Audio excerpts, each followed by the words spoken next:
Going the distance with local sports. This is the X Sports Network.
Arts, crafts, stationery, journals, books, educational toys, wrapping paper, devotionals, greeting cards, and much more can all be found at Paper and Thread in downtown Lawrenceburg. Shop local to find the perfect gift or have a custom gift basket made for just the right occasion. Paper and Thread has a party room now available for birthdays, classes, and so much more. We could go on and on about all the neat things you'll find at Paper and Thread, but you just need to hop in your car and head down there. 106 North Military Avenue in Lawrenceburg is where you'll find them and discover what makes Paper and Thread awesome.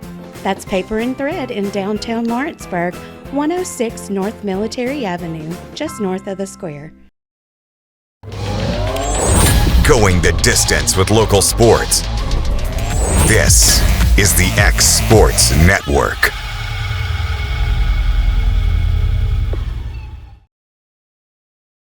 And welcome into this Friday edition of the SEC Tailgate here on the X Sports Network. Michael Marks alongside Hayden Burks. And I guess we'll get right into it. I mean, it's a big Friday. We got college football officially. A lot of news, too. Yeah. We got, just a lot of stuff going on. We'll start real quick with... if I can get it back up here. So, found this cool thing, and it was revenue sharing allocations from the Power 4 schools, pretty much by conference. And, it was breaking down by percentage from position groups. So, the Big 12, 23% on quarterbacks. To the SEC's 15%. The ACC, 19%. Big 10, 14%. So... Big 12 spending a lot of money on quarterbacks. The one that I found the most interesting is the defensive side of the ball, because the SEC, I don't believe, is first in any offensive category except, they're not first in any category, but they are second offensive line. Well, the SEC spends 15% of their revenue allocation on the defensive line. Same with the ACC, tied for first. Linebackers, 13% SEC. ACC's at 6%. Wow. Big 10 at 10, or the Big 12 at 10, the Big 10 at 12. I was a little backwards. Means more in the SEC when it comes to defense. Yes. Those are some dogs. 13% on defensive backs. ACC's at 7%. Big 10's at 13%. So a lot more money in the SEC. It's being spread around more evenly. Mm-hmm. There's the Big 12's got 20% in quarterbacks, and ACC's got 16% in wide receivers. Everybody's spending a lot of money. But the SEC was the most even. So breaking it down by offensive and defensive, the ACC, 70% on offense, 30% of their money on defense. And the Big 10, 62% on offense, 38% on defense. And then in the Big 12, 64% on offense, 36% on defense. And the SEC, the only team spending less than 60% of their money on their offense, 57% on offense, 43% on defense. Sheesh. Yeah, so... That's a big difference between conferences. Yeah, and to kind of put things in perspective for fans, there's only 0.3% of players are making more than $1 million in NIL. 66.5, so 2/3 of the rest of the players making less than $10K a year from NIL. So it's not like everybody's become a millionaire because of NIL. Yeah. Well over 80% are in the $50K or less range, because that's almost 82% of the players. So it's not anything crazy like that. But I saw this on think it was Facebook or Twitter one that I saw this on yesterday. And I just thought that was really interesting. Some big news. So a lot of this news is Tennessee related, but they've been in the news a lot lately. So I don't feel too bad about doing this. But Tennessee's given men's basketball coach Rick Barnes a lifetime contract extension. They announced yesterday evening. What the deal does is pretty much after his current contract is up, which is in April of 2028. His new contract will renew each year that he wants to continue coaching the team. I'm not sure if he'll even make it to 2028. I mean, that's 3 more years. He's already on the back stretch. So us as Tennessee fans, we know, like, once we get past that hump of maybe, winning a national championship or maybe getting to that Final Four, that's whenever he might say, okay, it's time to move on and look for a successor. So, I like the move from that standpoint. But I was texting my dad this morning about it, and I said, I don't know, just because we eventually need to get over that hump of we can't get out of the Elite Eight. We got to get to Final Four and win a national championship with him. It's not like he's still got 10 years down the road. Yeah, I mean, he's probably only got another 4 good years, and that's it. So, then again, I like the move from that standpoint. Yeah. So, pretty much these, it was a big deal. These same kind of deals are in place for Kansas and Bill Self and UConn and Gio Auriemma. So I think it's very deserving for the current winningest active coach in the country on the men's side. And Barnes turned 71 back in July, so like you said, probably only a couple of good years left. But I think as a formality type of thing, it was a great move. Yeah. Some more news. The top receiver in the class of 2026 5-star Tristan Keys has flipped his commitment from LSU to Tennessee.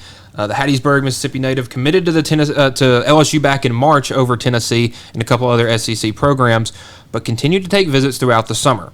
Then in June, he was announced as a part of a wave of high school players that signed major deals with Adidas. Well, Tennessee signed with Adidas and earlier this month as Adidas, and we're kind of labeled as Adidas' new top school. That's going to have good incentives for NIL, players with custom apparel. And while LSU is still currently a Nike school, which I assume probably had a big impact on this flip, when he committed back to LSU in March, it seemed like, that was probably that was probably a good move at the time. But then he comes out and makes this Adidas signing, and then there were rumors of Tennessee switching to Adidas as early as back in June and July. Yep. So that's kind of when the talk started up, and then they got really heavy this week. It's like, hey, he's going to flip, and then all the fans are like, man, nothing's happening, and then boom, you get this. So with this commitment, Tennessee now has 2 of the top 4 players in the country. They have the number 1 quarterback, they have the number 1 receiver, they got a top 10 class, and Keys is actually the highest ranked receiver commit in school history for Tennessee. So a big pickup out there. That, and he's already got the orange glove brand. Exactly. I don't know if you saw that, but I saw that last night. So, a big move there from Tennessee. Obviously, bringing in the number 1 quarterback and wide receiver in the class of 2026. So, looking forward to next year seeing those guys. Hopefully, maybe on the field, if not a year or 2 after that. So, yeah, and I think the important thing in this is that Tennessee is stacking up on receivers. Obviously, we saw the kind of the exodus of the receiver room after this past season, and I think Josh Heupel went up to Columbus, saw what Ohio State had, and said, "Yeah, I want that." And hopefully, we need that. Yeah, hopefully that can be the case in the next 2 to 3 years. That's the second 5-star receiver commit. They've got a couple 4-stars in this class as well, so a very big class coming from Tennessee. So I saw this last night.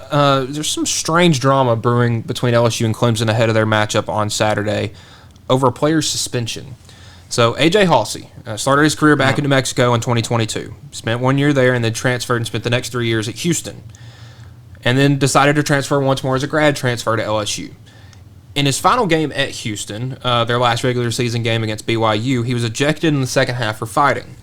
Well, in college sports, and I don't know if it's the same in the NFL, but ejections carry over to the next season. If you get, in the second half of your bowl game, you get ejected for targeting, you're missing the first half of your first game next year, which is kind of what happened here, which I think is stupid. If it's a new year, everybody start off with a clean slate.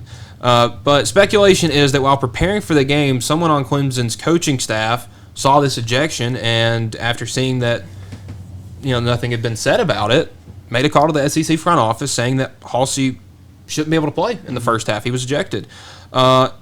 Now, this next part came from a message board, so take it with a grain of salt. I don't know how much truth there is to it, but it said that an LSU spokesperson said that neither the SEC nor LSU were aware of this potential suspension and that Clemson had reported the issue. Now, this is a big game Saturday. It is. We know that. We talked about it yesterday. For both teams. Yeah, and we'll talk about it later in our show.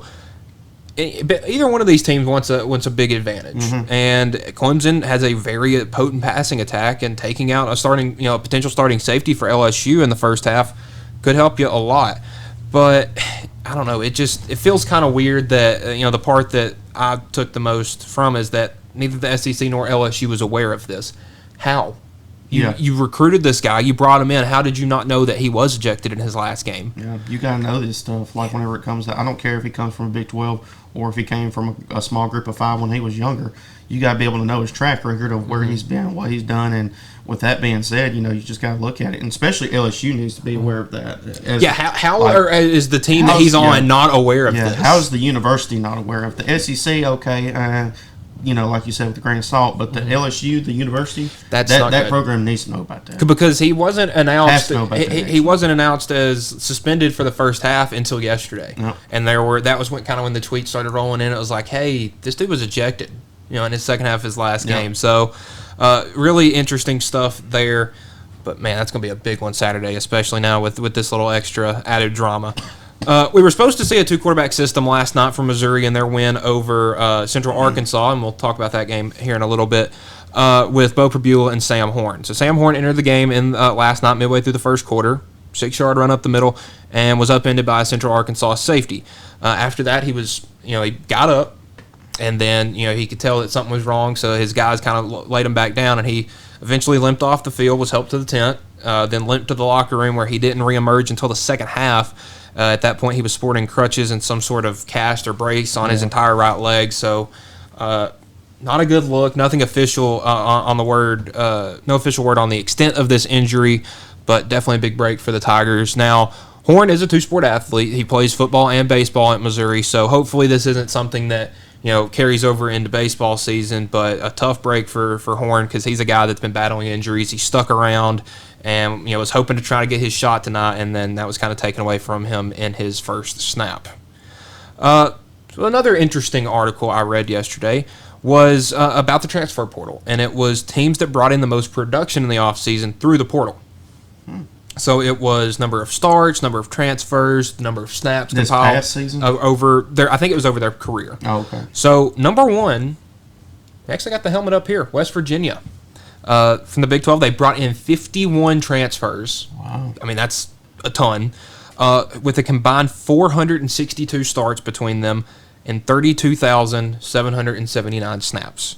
That's 2,000 more than second place Virginia, who brought in 31 transfers over the offseason. Third is Purdue.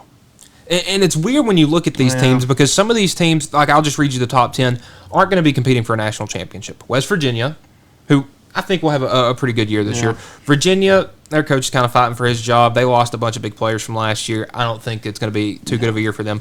Purdue, bringing in Barry Odom as a former SEC guy, head coach, but it's Purdue. Arizona, probably not going to be too great. Louisville should be a good team. Yeah. Houston probably won't be awesome. Wake Forest, Colorado, Virginia Tech, North Carolina, maybe. But the gap from 1 to 10 is crazy. That 32,000 number. North Carolina, which, the difference between third and 10th is less than first to third. But it's 21,000 snaps for the 10th place team. A lot of production coming through the portal.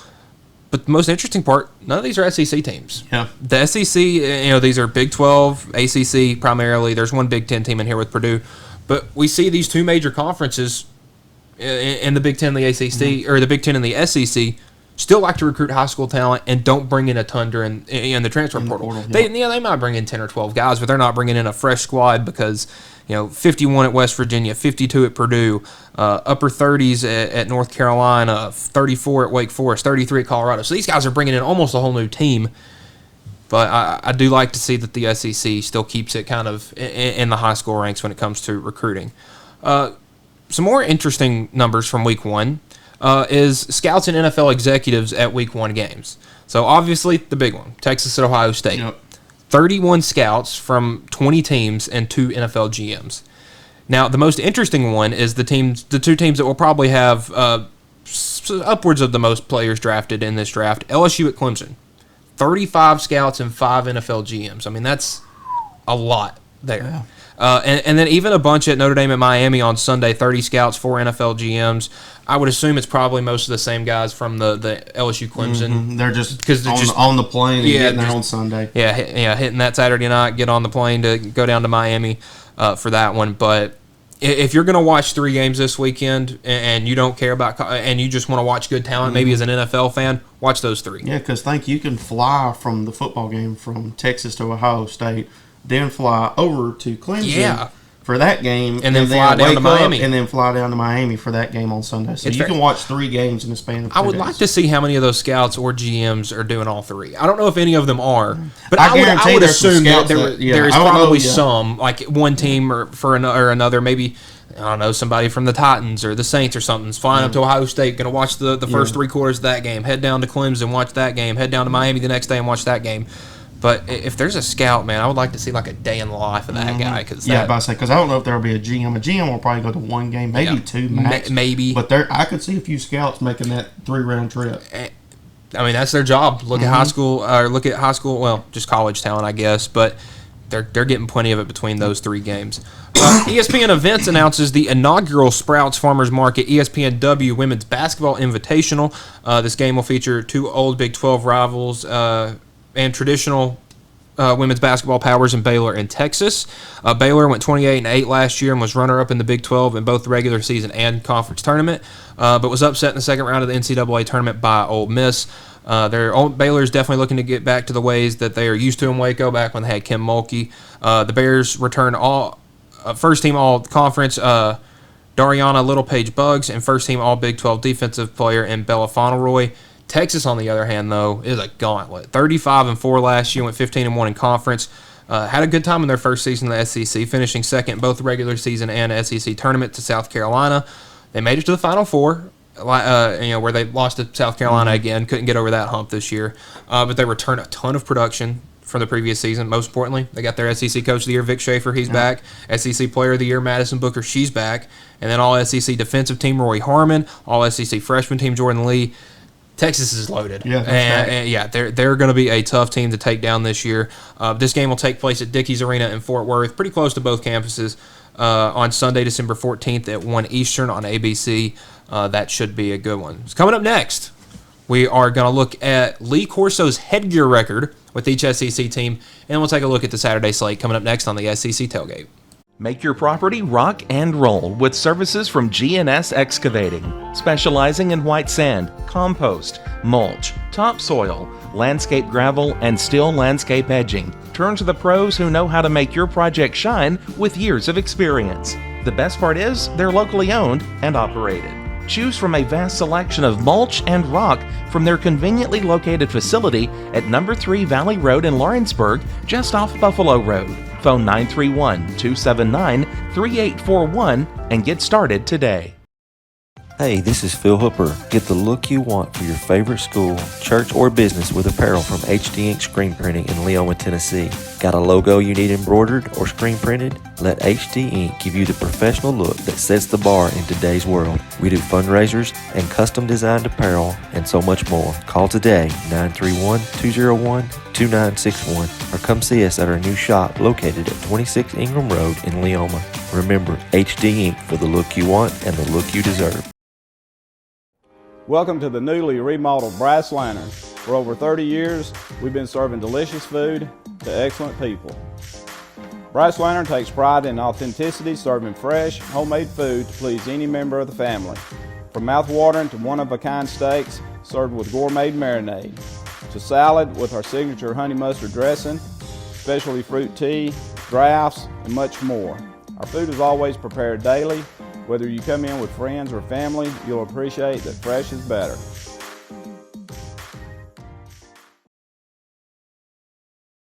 For over 50 years, Southern Tennessee Regional Health System Lawrenceburg has been a cornerstone of care in Lawrence County. From cardiology to orthopedics, general surgery, primary care, and women's health, we offer compassionate expert care close to home. Our ER is now stronger than ever with more providers, chest pain accreditation, and our newest Joint Commission stroke accreditation because every second matters. Generations have trusted us for compassionate care and medical excellence. Faster, trusted, accredited. Emergency care with hometown heart.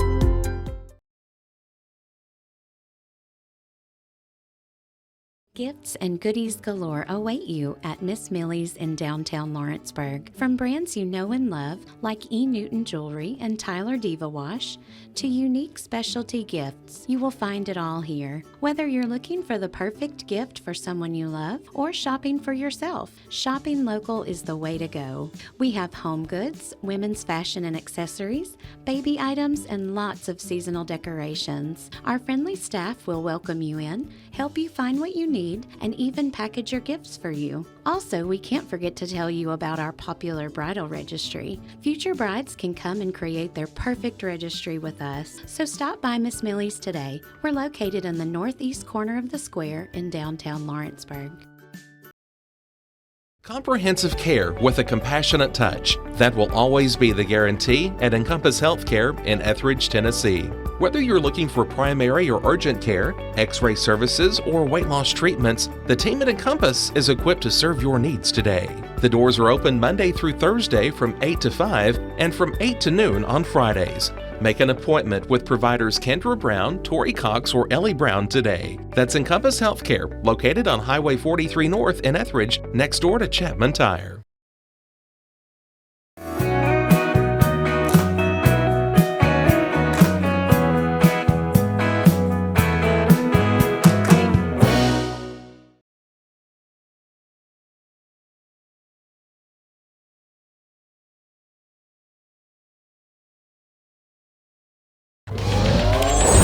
Going the distance with local sports.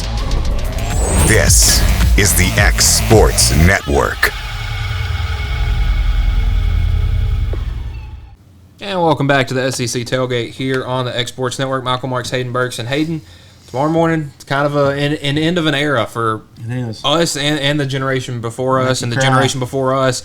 Lee Corso will be making his final headgear pick this tomorrow morning. So I decided to go through, I think it was ESPN posted a list of every single headgear decision he's made, whether it's been right or wrong. And I went through and looked at the record of every time he picked an SEC team. So this is from October 5th of 96 to, I guess, today. It's not final, obviously. He could pick Texas, and that would change things. Yeah. But we'll start at the top. So with the most picks, obviously, I mean, you can look at that era, was Alabama. Yep. Alabama was 28-10. With Lee Corso headgear picks, and most of those losses were back in the 90s. Not a whole lot recently. Arkansas 1-0 when being picked by Lee Corso. How was it that they played? It didn't have games next to them, but I'm guessing it was early 2000s, sometime with Darren McFadden, maybe, because that was. Because I remember, I know we've all watched the YouTube videos of him making all of his picks and all that stuff, so I remember that pick being made. Auburn 4-2 with the Tigers. I was surprised it was that low of a number because we had, even though Auburn is inconsistent. Every other year, they have a pretty good team, and I figured they would have gotten picked. Well, they've probably gotten game day a lot more than they've been picked, but especially against Alabama too. Florida 15-7, Georgia at 8-5, and one of the two teams that has never been picked, sadly, the Kentucky Wildcats, never been picked.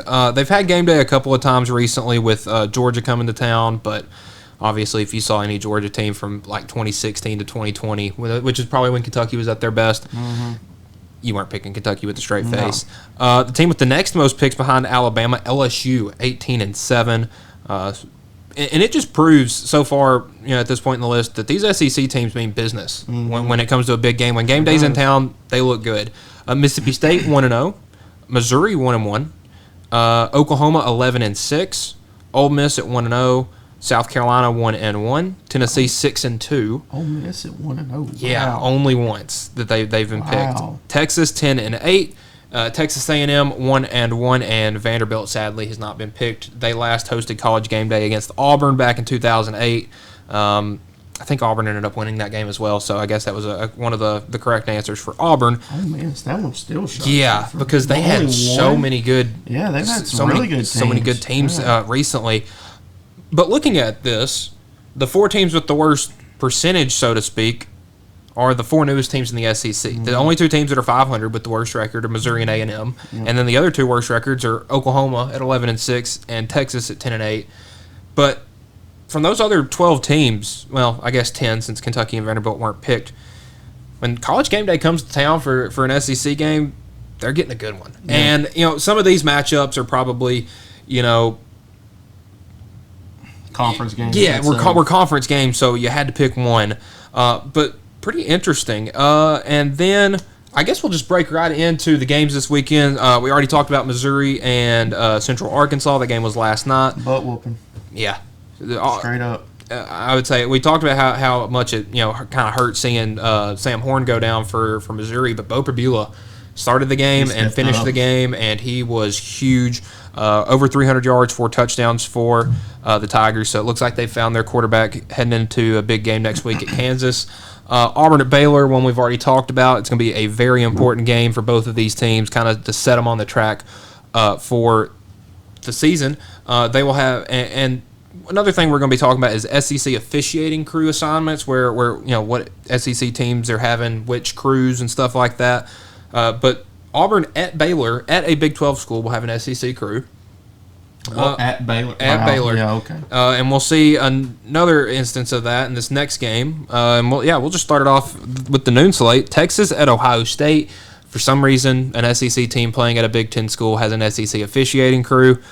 That may change my pick slightly a little bit towards the team in that burnt orange, but we got a big one tomorrow on Fox. The spreads moved all the way down. Ohio State -1. It opened up at -3, so a lot of money's been put on Texas for this one. And even though Arch Manning really hasn't made a too big of a meaningful start, especially in a big road environment like Ohio State, I just think the talent around him is going to be too much. I got Texas in this one. Man, it's a tough pick. Tough.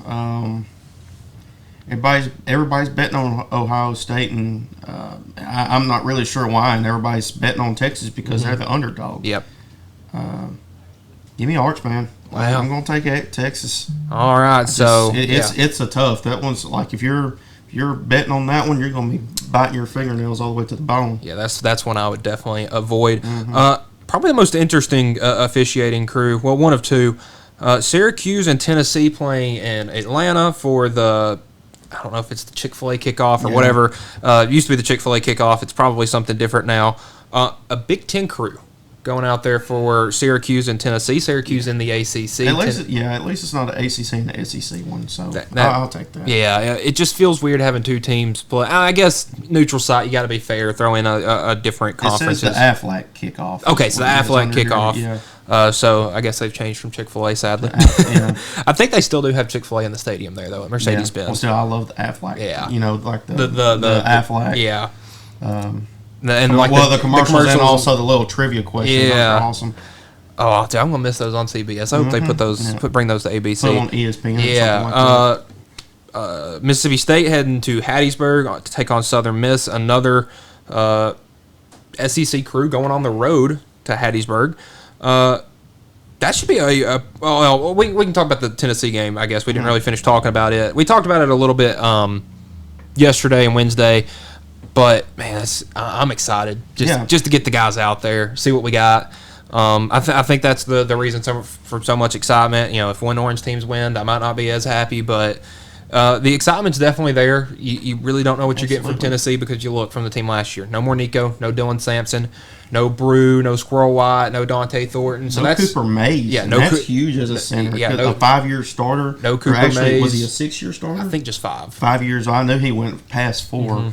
But losing your center like that's tough. Yeah, no Cooper Mays, no John Campbell. So you're losing a bunch of big guys up front, a lot of your skill guys.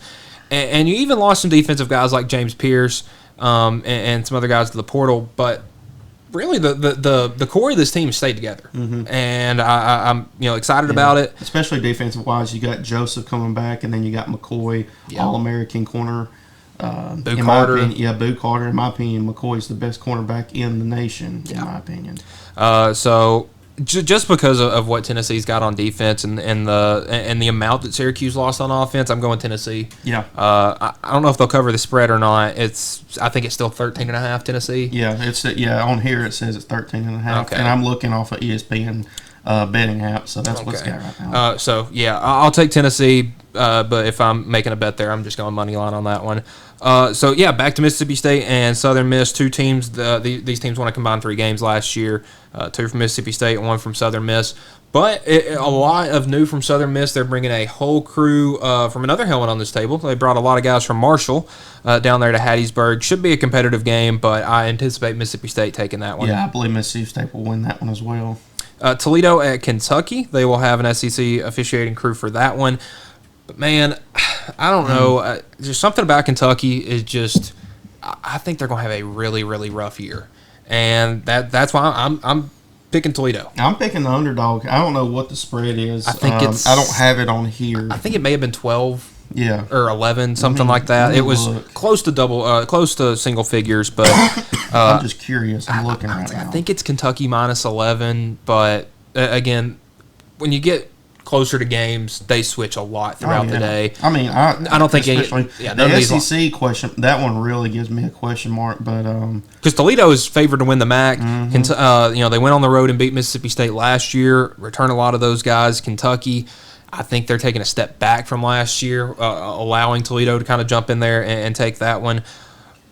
Toledo is underdog by 280. Okay. Kentucky's a minus 355. Okay. Going on to Marshall at Georgia. Marshall players were confident in their press conference, but I don't think it's going to be like 100-0 or something crazy like that. But Georgia tends to handle their unranked opponents. I think their last loss to an unranked opponent was 2017 at home, actually, but it was to an SEC opponent. I don't think they'll struggle with Marshall. But one thing Georgia does that I sort of like when they play smaller opponents is they don't run up the score against them. Yeah. That may change this one, but I don't anticipate that being a big difference. But we'll get to see Georgia's new pieces. They brought a lot in. Zachariah Branch from USC. They still got Gunnar Stockton. Played the last game and a half for them. Got them the win in the SEC championship game, but kind of let them down in the playoffs. But yeah, that's Georgia. Yeah, it's Georgia. Next game, Alabama at Florida State. An ACC crew will be officiating this one, with it being at Tallahassee. Alabama's had a bit of the injury bug late in the fall. Tim Keenan going down, having tie rope surgery on his ankle. Jam Miller with a shoulder or collarbone injury that's going to have him out for a decent period of time. But Florida State, I mean, they won 2 games last year. They were atrocious last year. I just don't see this going any way but bad for Florida State. This kind of has the vibes of that. I don't know if you remember this. It was 2016. It was the year Lamar Jackson won the Heisman, and Louisville was playing at Florida State, who was number 2 or 3 in the country. College Game Day was there, and they beat them by like 50. Yeah. I mean, they completely went in there and boat raced them. That's kind of what this feels like. Now, I don't think Ty Simpson is the next Lamar Jackson or anything, but I do anticipate Alabama probably faring well in this one. Yeah, I'm about to say I'm going with Alabama in this one easily. Another pretty easy one. Alabama A&M taking on Arkansas in Fayetteville. Arkansas is probably not going to have a great year, but they got Taylon Green and a guy that loves to put up numbers against smaller schools. So I'm taking Arkansas big in this one. Yep. Illinois State coming over to take on Oklahoma. Oklahoma entering their second year in the SEC. John Mateer, Jay Knott, a lot of talent brought in. Ben Arbuckle, the offense coordinator at Washington State, is the new offensive coordinator at Oklahoma. I anticipate them kind of letting it fly in this one, to try to put up as many points as possible. So a big win for Oklahoma over Illinois State. A pretty interesting one. UTSA, the Roadrunners, are going to run over to College Station and take on the Fighting Texas Aggies. Texas A&M's an interesting team this year because they feel very middle of the road when it comes to the SEC, but I don't know. It's just like nobody has them being a bottom tier team, but nobody has them being a top tier team either. They're kind of in the middle of the road there. I'm not sure what the spread is on this one. Probably it is 12. No, it's 22. Whoa. Okay, so real heavy on A&M. Yeah. So I guess Vegas loves them. So I was going to say that I think Texas A&M is going to win this one pretty big. Marcel Reed, Le'Veon Moss, they're going to be running the ball like crazy, and we know Mike Elko's defenses like to slow it down. So they'll definitely have a stout defense to go with that one. 22.5. That's a lot. I'm expecting a dogfight in that one. Long Island, the Sharks are heading south to Gainesville to take on the Gators. So the Sharks and Gators going at it in a big matchup to start season.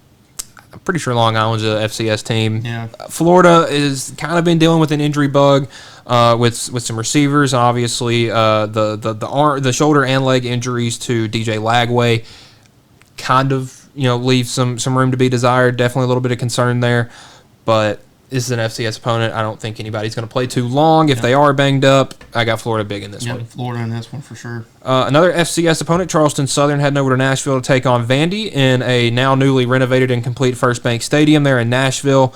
Diego Pavia's back. They got Cedric Alexander back. They got Eli Stowers.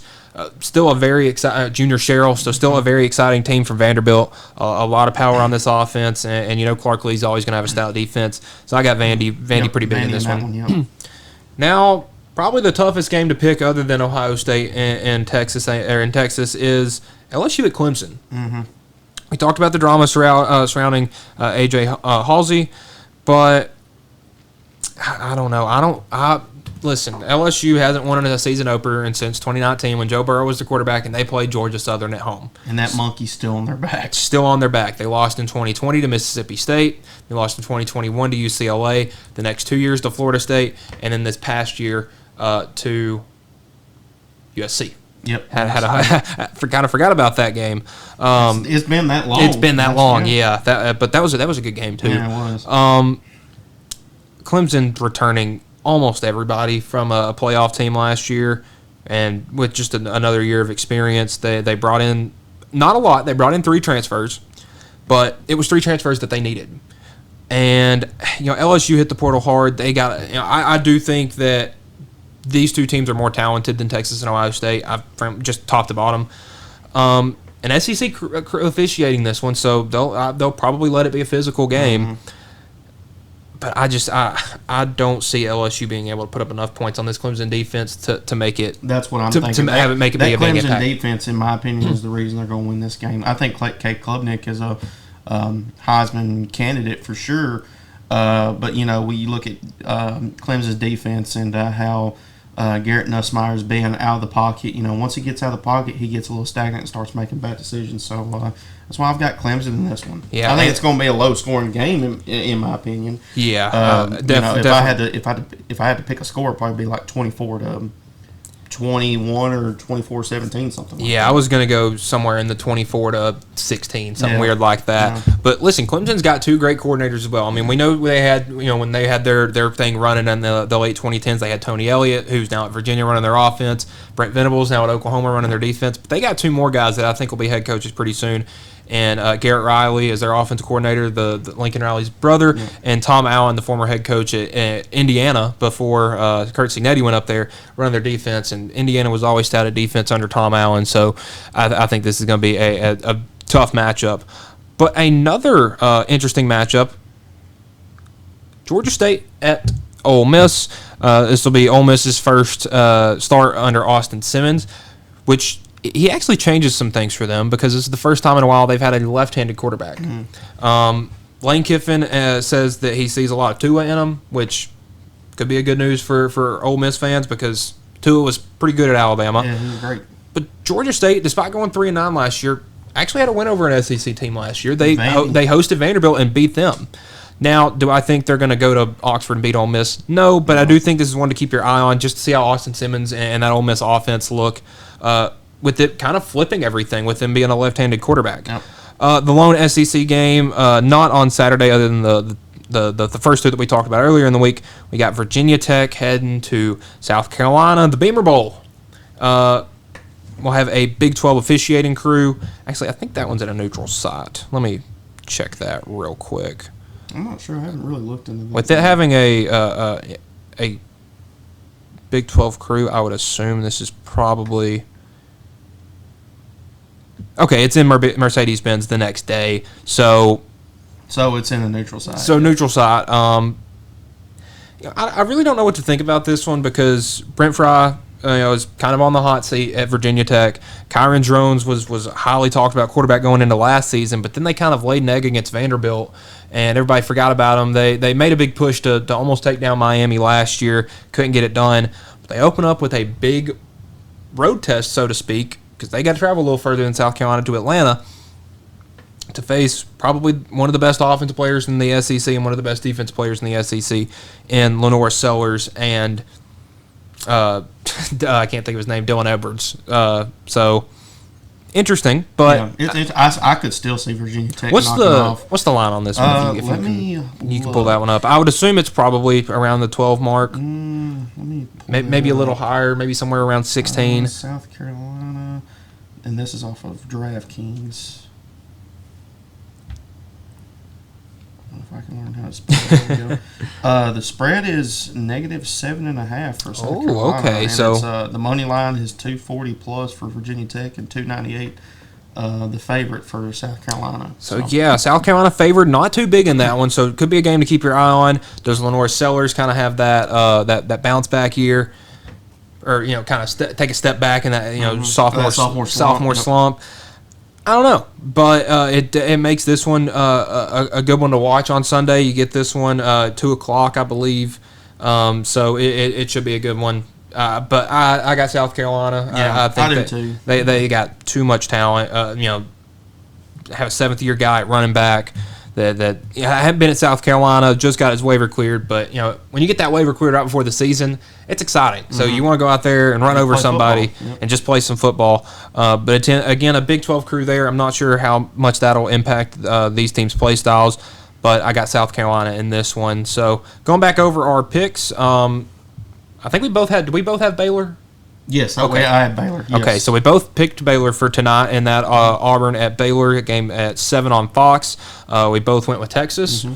We both went with Tennessee. I think we agreed on all of our picks. I think we did. Tennessee, Mississippi State over Southern Miss, Toledo over Kentucky, Georgia over Marshall, Alabama over Florida State, Arkansas over Alabama A&M, Oklahoma over Illinois State, Texas A&M over UTSA, Florida over Long Island, Vanderbilt over Charleston Southern, Clemson over LSU, and then Ole Miss over Georgia State, and South Carolina over Virginia Tech. So that are our picks, obviously. We didn't pick all SEC. We think that Toledo and Baylor are going to pull off some upsets, but you never know. And so will Clemson. Yeah, you never know when. You never know when until you got to play the game, and that's why we're playing them. So this weekend, with Monday being Memorial Day, we won't be back until Wednesday. But that'll do it for this Friday edition of the SEC Tailgate. Enjoy a bunch of SEC football on Saturday. So for Michael Marks and Hayden Burks, have a good weekend and a good Labor Day, everybody. Going the distance with local sports. This is the X Sports Network.